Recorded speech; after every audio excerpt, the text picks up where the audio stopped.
Assalamualaikum warahmatullahi wabarakatuh. Selamat pagi, salam sejahtera untuk kita semua. Salam olahraga. Apa kabar anak-anakku semuanya? Semoga kita semua senantiasa dalam keadaan sehat dan selalu semangat untuk mengikuti pembelajaran daring.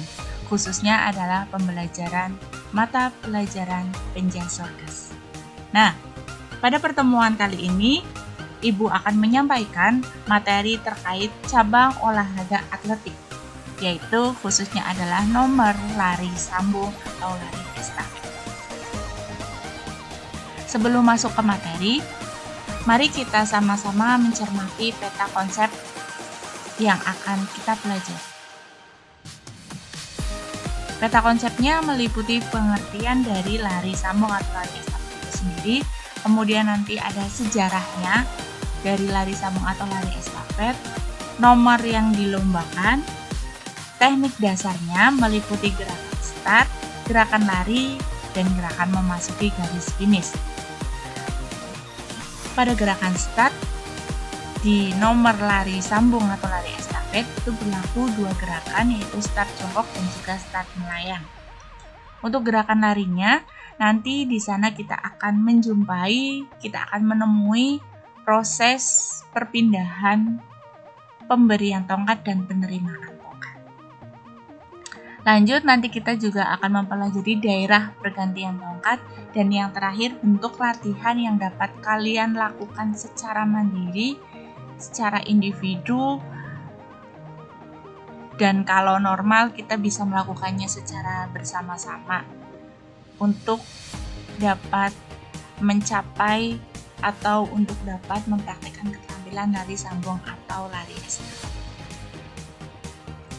Kita masuk ke peta konsep yang pertama terkait dengan pengertian lari sambung atau lari estafet, yaitu merupakan salah satu lomba lari pada perlombaan atletik yang dilaksanakan secara bergantian atau beranting. Berarti tidak sendiri atau tidak individu ya. Yang dilakukan oleh pelari yang pertama, pelari kedua, pelari ketiga, dan pelari keempat. Jadi, lari sambung atau lari estafet itu terdiri dari 4 pelari. Nah, dilakukan untuk memindahkan tongkat estafet secara beranting dari pelari yang pertama, pelari kedua, pelari ketiga, dan yang terakhir pelari keempat. Nah, ada hal-hal khusus yang harus diperhatikan dalam lari sambung atau lari estafet. Yang pertama, yaitu memindahkan tongkat sambil berlari cepat dari pelari sebelumnya ke pelari selanjutnya. Berarti ada pemindahan tongkat sambil berlari cepat dari pelari yang ke-1 ke pelari kedua. Pelari kedua lari lagi dengan cepat, memindahkan tongkat ke pelari yang ketiga. Dan pelari ketiga lari cepat lagi, memindahkan tongkat ke pelari yang keempat. Yang kedua, bukan hanya teknik yang diperlukan dalam lari sambung, namun juga pemberian dan penerimaan tongkat di zona atau daerah pergantian, serta penyesuaian jarak dan kecepatan lari setiap pemain. Nah, jadi bukan hanya teknik saja yang harus diperhatikan, tetapi juga taktiknya, yaitu proses pemberian dan penerimaan tongkatnya harus berlangsung di daerah pergantian tongkat atau di zona pergantian. Kemudian juga penyesuaian jarak dengan kecepatan lari yang dimiliki setiap pemain. Peta konsep yang kedua terkait dengan sejarah. Nah, kita bicara sejarah ya untuk sekarang. Apa sih yang menginspirasi sehingga terjadinya atau adanya lari sambung atau lari estafet? Yaitu yang pertama adalah ada 3 suku, yaitu suku Aztec, suku Inca, dan suku Maya yang pada masanya itu menggelar sebuah misi untuk menyampaikan kabar penting ke anggota suku lain dengan teknik lari sambung. Jadi kabar penting itu dilakukan secara beranting. dari satu suku ke suku yang lainnya, dari anggota suku yang satu ke anggota suku yang lainnya, seperti itu. Kemudian inspirasi yang kedua yaitu pada bangsa Yunani kuno. Pada masa itu, mereka menggunakan obor yang diserahkan secara sambung menyambung sebagai bentuk pemujaan spiritual atau roh leluhur. Nah, dari dua inspirasi itu, akhirnya berkembanglah menjadi bagian dari kegiatan olahraga dengan diadakannya Olympic Torch Relay atau Olimpiade Lari Obor Api yang dipraktikkan pertama kali di Amerika Serikat pada tahun 1883. Nah, pada Olimpiade itu hanya diikuti oleh regu putra saja dengan mengganti tongkat estafet menggunakan bendera. Namun, karena dirasa kurang efektif atau tidak efektif, maka bendera yang dijadikan sebagai tongkat estafet itu diganti hanya dengan menyentuhkan tangan dari satu pelari ke pelari selanjutnya. Seperti itu. Nah,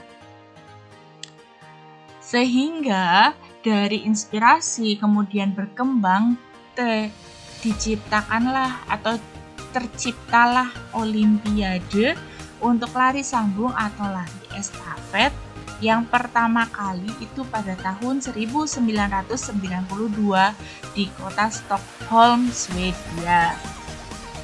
Jarak yang ditetapkan atau yang dilombakan pada Olimpiade pertama itu yaitu 4 kali 100 meter dan hanya diikuti oleh regu putra saja dengan teknik lari yang berlaku sampai dengan saat ini.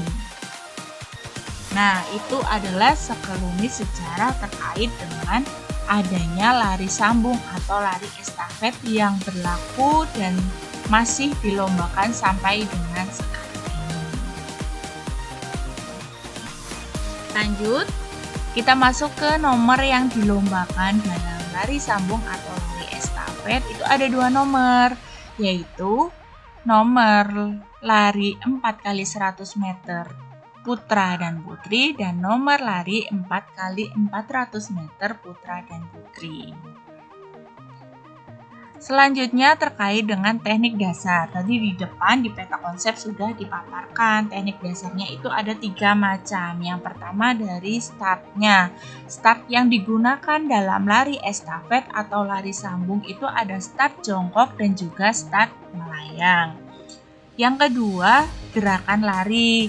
Gerakan lari dalam lari sambung atau lari estafet nanti akan kita lihat proses terjadinya atau perpindahan memberi tongkat dan juga menerima tongkat dari pelari sebelumnya ke pelari berikutnya. Dan yang ketiga adalah melewati garis finish. Ini dilakukan oleh pelari yang keempat. Itu adalah teknik dasar yang berlaku dalam lari sambung atau lari estafet. Masuk ke teknik dasar yang pertama yaitu teknik dasar start. Start jongkok atau kadang juga disebut dengan bounce start atau crouching start. Jadi kalau nanti di soal munculnya bounce start atau crouching start, kalian tidak perlu bingung karena itu sama dengan istilahnya start jongkok. Itu ada 3 macam yaitu start jongkok short atau pendek, start jongkok medium atau menengah, dan start jongkok long atau panjang. Dan start jongkok itu pada lari estafet atau lari sambung hanya dilakukan oleh pelari yang ke-1 atau pelari pertama. Lanjut, kita ke start melayang atau flying start. Itu dilakukan oleh pelari yang kedua, ketiga, dan keempat. Jadi sudah jelas ya untuk startnya. Karena jumlah pelari dalam lari estafet atau lari sambung itu ada 4, pelari yang pertama itu wajib menggunakan start jongkok. Kemudian pelari kedua, pelari ketiga, dan pelari keempat itu menggunakan start melayang. Kita lanjutkan ke teknik dasar yang kedua, yaitu gerakan lari. Tadi Ibu juga sudah menyampaikan bahwa pada gerakan lari kita akan mengetahui proses perpindahan memberi tongkat dan menerima tongkat. Yang pertama itu proses memberi dan menerima tongkat secara visual. Apa sih secara visual? Yaitu dengan menoleh atau melihat ke belakang. Contohnya seperti ini. Dapat terlihat dengan jelas ya gambarnya. Nah, perpindahan tongkat dengan cara visual itu hanya berlaku pada nomor lomba 4x400 meter saja. Kenapa hanya berlaku 4x400 meter? Itu diindikasikan karena jaraknya yang jauh sehingga pemberian dan penerimaan tongkat secara visual itu akan lebih efektif digunakan oleh pelari. Itu. Dan yang kedua, kalau ada visual pasti ada non-visual, yaitu pelari tidak menoleh atau melihat ke belakang untuk menerima tongkatnya. Contohnya seperti ini. Dan itu berlaku pada nomor lari 4x100 meter.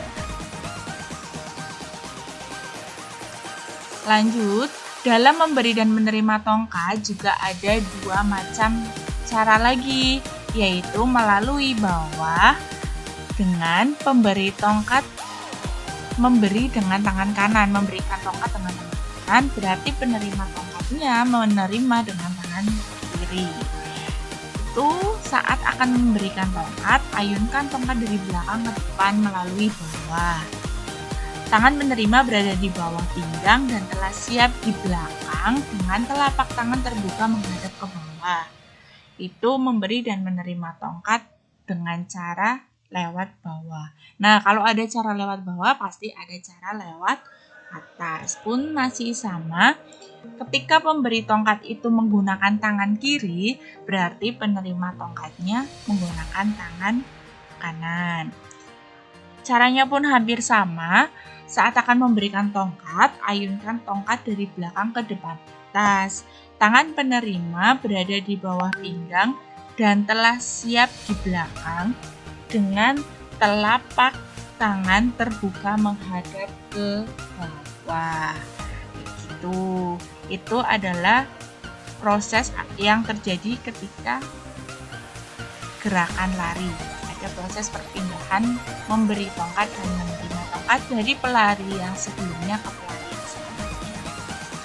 Lanjut, terkait dengan melewati garis finish, tadi Ibu sudah menyampaikan bahwa melewati garis finish itu hanya dilakukan oleh pelari yang keempat.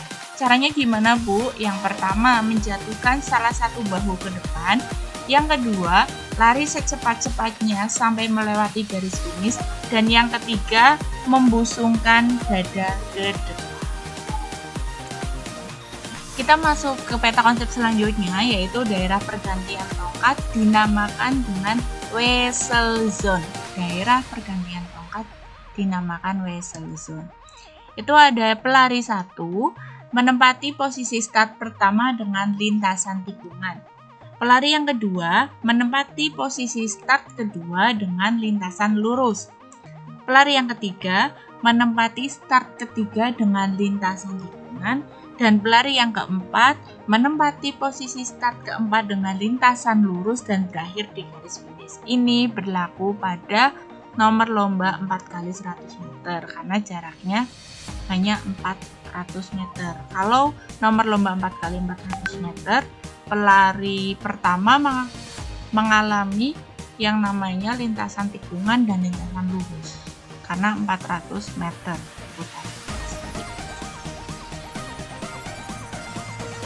Kita lanjutkan ke ada beberapa hal yang harus diperhatikan dalam lari sambung atau lari estafet. Yang pertama, terkait dengan pemberian tongkat sebaiknya dilakukan secara seimbang. Misalnya, pelari 1 dan pelari 3 memberikan tongkat dengan tangan kanan, Berarti pelari yang kedua dan pelari yang keempat memberikan tongkat dengan tangan kiri. Itu tanpa S ya, maaf sedikit typo. Yang kedua, penempatan pelari hendaknya disesuaikan dengan keistimewaan masing-masing. Nah, ini sangat berlaku ketika mengikuti nomor lomba lari 4 kali 100 meter. Misalnya, pelari yang pertama dan ketiga dipilih karena mampu berlari cepat di lintasan tikungan. Dan pelari kedua dan keempat dipilih karena memiliki daya tahan tubuh yang baik. Kalau nomor lomba lari 4 kali 400 meter, berarti semua pelari harus memiliki keistimewaan itu. Dan terutama adalah memiliki daya tahan tubuh yang baik karena jaraknya cukup jauh. Yang terakhir, pada proses latihan alangkah baiknya jika jarak penantian pelari atau jarak pelari menunggu di zona pergantian tongkat itu diukur menggunakan ukuran yang sesuai atau akurat sesuai dengan aturan yang berlaku. Dan yang kedua, setelah memberikan tongkat, pastikan tetap berada di lintasan masing-masing untuk setiap pelari. Itu harus dilaksanakan selama proses latihan agar ketika nanti mengikuti perlombaan tidak terjadi kesalahan. Nah, sekarang kita masuk ke bentuk latihan yang dapat dilakukan untuk dapat mempraktikkan latihan lari sambung atau lari estafet, yaitu latihan lari cepat. Latihan ini berfokus pada peningkatan kecepatan maksimal. Lakukan dengan lintasan lari yang sesuai, jaraknya disesuaikan. Latihan dapat dilakukan dengan adanya lomba antar teman. Dan latihan dapat dilakukan secara berpasangan dengan diakhiri perpindahan tongkat. Yang kedua, latihan lari cepat dengan start jongkok. Nah, pada latihan ini berarti start yang digunakan itu start jongkok, bersedia, siap, ya. Segera menolakkan tungkai dan mendorong tubuh ke depan setelah mendengar aba-aba start. Dan latihan dapat dilakukan secara berpasangan dengan diakhiri perpindahan tongkat. Lanjut, bentuk latihan lainnya adalah latihan lari cepat dengan start melayang. Latihan lari cepat ini dimulai dari posisi berdiri di lintasan dengan memegang tongkat estafet dan berlari tidak terlalu cepat di 15 meter pertama. Ketika temannya sudah memberikan aba-aba ya, berlarilah secepat mungkin hingga jarak yang ditentukan. Dan latihan dapat dilakukan secara berpasangan dengan diakhiri perpindahan tongkat. Bentuk latihan terakhir yaitu latihan lari cepat dan memasuki garis finish. Yaitu latihan lari ini dimulai dari posisi berlari, berdiri di lintasan dengan memegang tongkat estafet, berlari tidak terlalu cepat di 15 meter pertama, pada saat temannya memberikan aba-aba ya, berlarilah secepat mungkin, dan mendekati garis finish, condongkan badan ke depan lebih awal untuk mencapai garis finish. Itu adalah bentuk latihan untuk mempraktikkan simulasi latihan lari estafet atau lari sambung. Kalian dapat melakukannya secara mandiri karena sekarang kita belum bisa melakukan pembelajaran tatap muka. Nah, kita sudah sampai di slide terakhir. Ibu sudah memaparkan materi terkait dengan cabang olahraga atletik, utamanya adalah nomor lari sambung atau lari estafet. Jika banyak kekurangannya, Ibu mohon maaf dalam menyampaikannya. Dan jika ada lebihnya, itu datangnya dari Allah SWT. Sekian dari Ibu. Terima kasih untuk selalu semangat mengikuti pembelajaran Sonkes. Tetap semangat, tetap menjaga kesehatan, dan tetap jaga imunitas tubuh kalian dengan sempatkan olahraga 10 menit setiap harinya. Dan jangan lupa tetap patuhi protokol kesehatan ketika kalian memang harus keluar rumah untuk kepentingan yang tidak dapat diganggu gugat. Sekian dari Ibu. Wassalamualaikum warahmatullahi wabarakatuh. Sampai jumpa di pembelajaran selanjutnya. Salam olahraga.